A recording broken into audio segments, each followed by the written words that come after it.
Hey, hello everyone, and welcome back to my channel name Learning to Learn. So sorry about the shift of the camera. Okay, तो last में हमने FM में specially किया था that related to we can say पे back period के हमने 2-3 questions किए थे.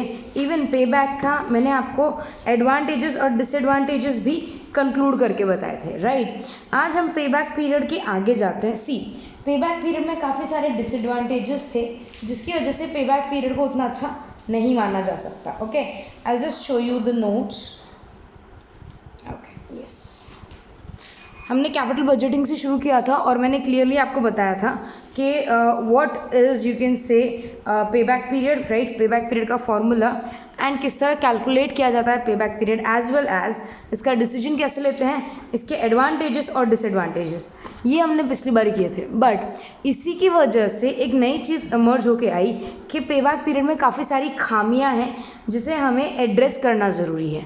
ठीक है, तो आज हम फोकस करेंगे ऐसे टॉपिक्स पे, ऐसे पॉइंट्स पे जो पे बैक पीरियड की इस खामी को दूर करता है और हमें एक बेटर ऑप्शन देता है, right.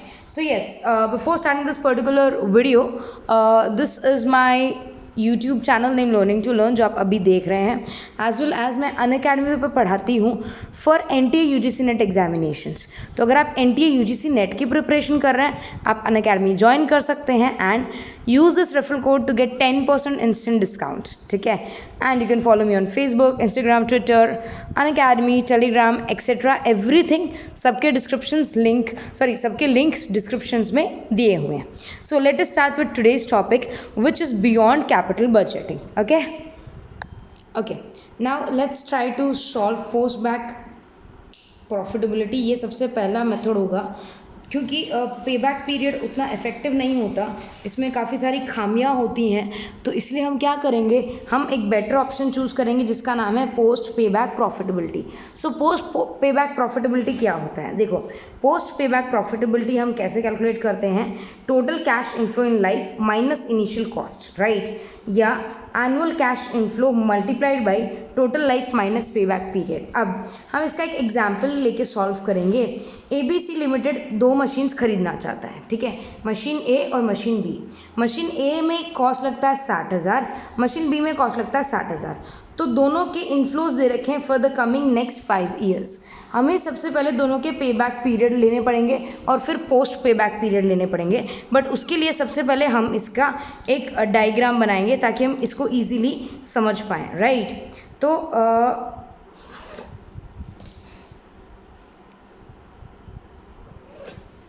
so we are trying to calculate here the inflows of machine A and machine B.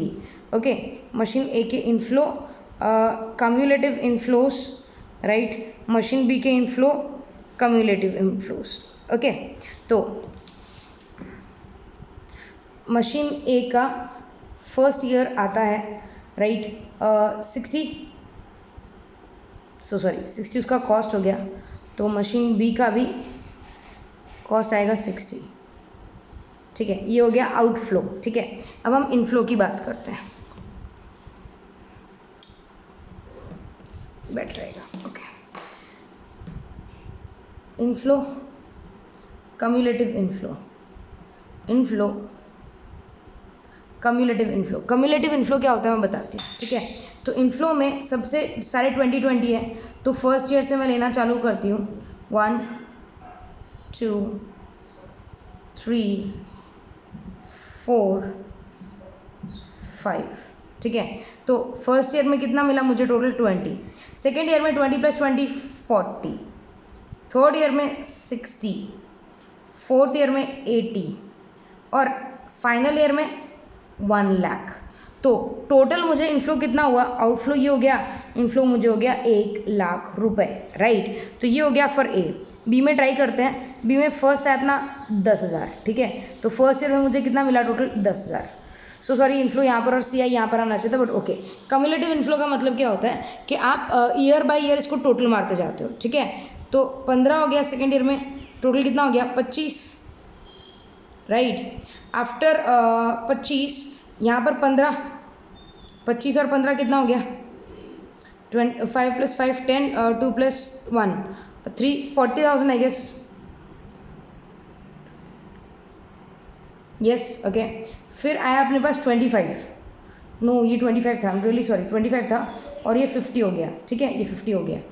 30,000 next, तो 25 एंड 30 कितना हो गया, सॉरी 50,000 एंड 30,000, 50 60 70 80,000, राइट। 80,000 और 30,000 110, ठीक है।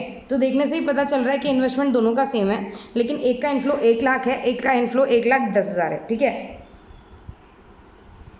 सबसे पहले पे बैक पीरियड कैलकुलेट करते हैं ए का पे बैक पीरियड कैलकुलेट करना बहुत इजी है, right. So pay back period का फॉर्मूला है C upon R, capital upon return. तो कैपिटल कितना है अपने पास, 1,00,000 रुपए। हर साल हमें कितना मिलता है, 20,000 रुपए। तो कितना हो गया, 1 लाख अपॉन 20,000, ये आ गया हमारा 5। तो 5 ईयर्स में हमें ये वापस मिल जाएगा, जबकि हमें टोटल कितने ईयर्स तक मिल रहा है, 6 ईयर्स तक, राइट। बट बी का हम ऐसे कैलकुलेट नहीं कर सकते, बी का पे बैक पीरियड हमें अलग से कैलकुलेट करना पड़ेगा। उसका एक रीज़न देती हूँ। जब आपके अनइवन कैश फ्लोज होते हैं ना, अनइवन का मतलब क्या होता है, सेम नहीं होते। जैसे यहाँ पर तो आपके इवन कैश फ्लोज थे 20,000 हर बार, ठीक है। यहाँ पर अनइवन है तो हमें कुछ और मेथड यूज़ करना पड़ेगा। वो क्या होता है देखेंगे।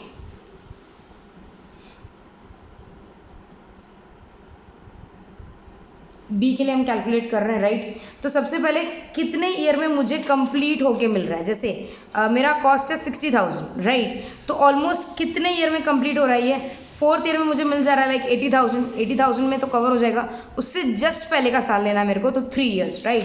सो I am going to take 3 plus capital लेना है मुझे ऊपर, एक मिनट ये ले लूँ, ओके। और यहाँ पर रिटर्न लेना है, ठीक है। तो अब 50,000 के बाद मुझे कितना मिलता है, 50,000 के बाद मुझे 110 मिल रहा है, लाइक सॉरी 60,000 के बाद मुझे एक्स्ट्रा कितना मिल रहा है, 110, ठीक है। तो अब मुझे क्या करना है, कैपिटल लेना है, कैपिटल 110 है, C अपॉन आर ही करते हैं, राइट। 1,10,000 लेना है, उसके बाद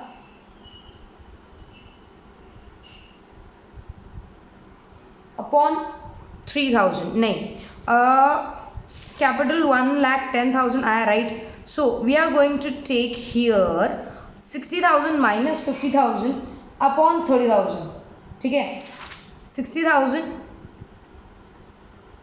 क्योंकि 60,000 कैपिटल है, सो सॉरी मुझे इनफ्लो नहीं लेना है, कैपिटल आता है ऊपर, तो आई राइट इट हियर 3 प्लस 60,000 मेरा कॉस्ट है, ठीक है। कॉस्ट माइनस कॉस्ट कब रिकवर हो रहा है, 3rd ईयर पे कितना रिकवर हो रहा है, 50,000, तो 50,000 ले लेंगे। उसके बाद मुझे कितना मिलेगा, 30,000 एक्स्ट्रा, राइट। तो 30,000, so this becomes ultimately my formula.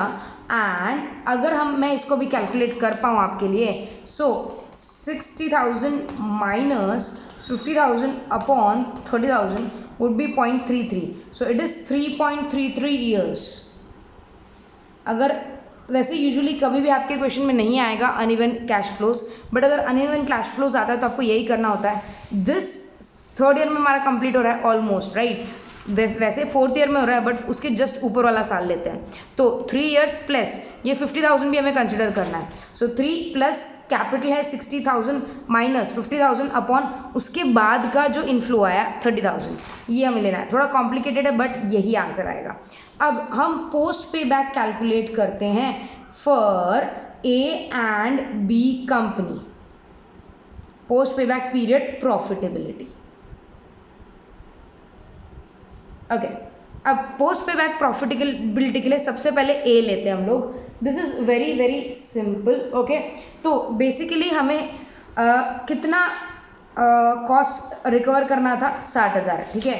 तो टोटल इनफ्लो मेरा आया 1 लाख माइनस 60,000 मैंने कवर कर लिया है, एक्सेस कितना बचा, 40,000, यस, राइट।